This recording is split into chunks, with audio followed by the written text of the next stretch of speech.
What's up, everybody? Welcome to the 5150 Gringo Garage, and today I'm going to show you how to change basically the side mirror on a Kia Soul. I'd imagine they're all the same, but this one I think will go for a 2012, 2013 because that's what I got here. I bought this car for my daughter. The guy dropped the price on it because it did need a side mirror, and I don't know if he didn't want to change it or didn't know how to change it, but this might save some people some time and money depending if they want to pay someone to do it. But it's super easy. It takes like 2 minutes literally, so this is gonna be a short video on how to do it.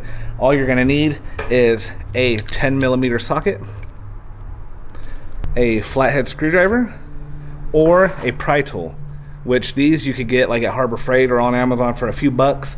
And that's all you need, and it takes two seconds to do it. So let's go ahead and do it now. So we're gonna do the passenger side because this is the one that needed to be replaced. I replaced it, and then after I did, I said, man, I should make a quick video on how to do this. So because honestly, somebody might charge you 20, 30, 40, 50 bucks, but you could do it for free and in no time. So let's go ahead and open the door.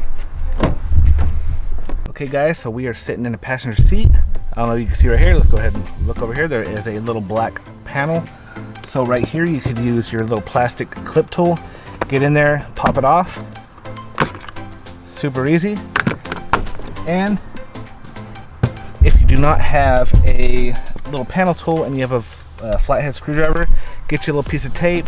I'm going to use electrical tape. You can use painter's tape or whatever tape, and just put it on the screwdriver so you don't mess up the plastic.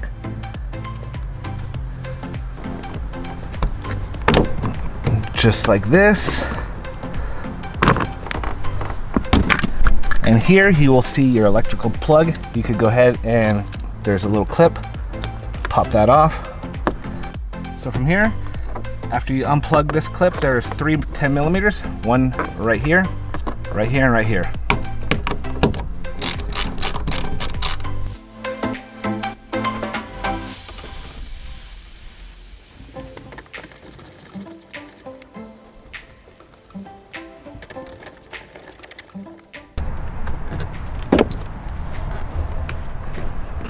Alright guys, when taking this last bolt out, either one, whichever one you choose last, hold the mirror on the other side when you're taking it out in case it falls.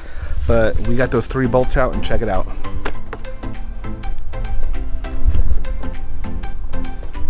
We got the mirror out. So now at this point, you could go ahead and grab your new mirror and put the new one in, which basically you come over here.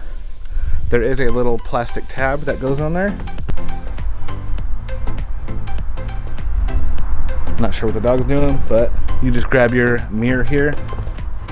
It only slides in one way. Simple as that. Now we will go ahead and put our 3 screws back in.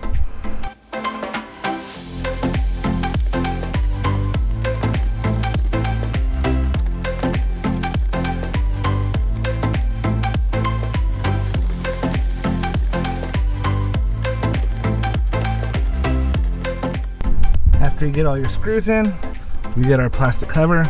We just pop that bad boy on just like that, and there you have it. Mirror has been taken off and installed in just a couple minutes. Yeah. Alright guys, so my camera keeps dying because it is like 100 and something degrees outside, and the internal temperature of the camera gets too high within a couple minutes. This is the Sony ZV-1, so if you are wondering if this camera works that well in the heat, it keeps shutting off. But anyways, I tried to make a quick video out there in the heat, how to change a simple side mirror. Super easy, you guys do it yourself. Hopefully this video helps some people. So anyways, like this video, subscribe if you haven't. I'll see you on the next video.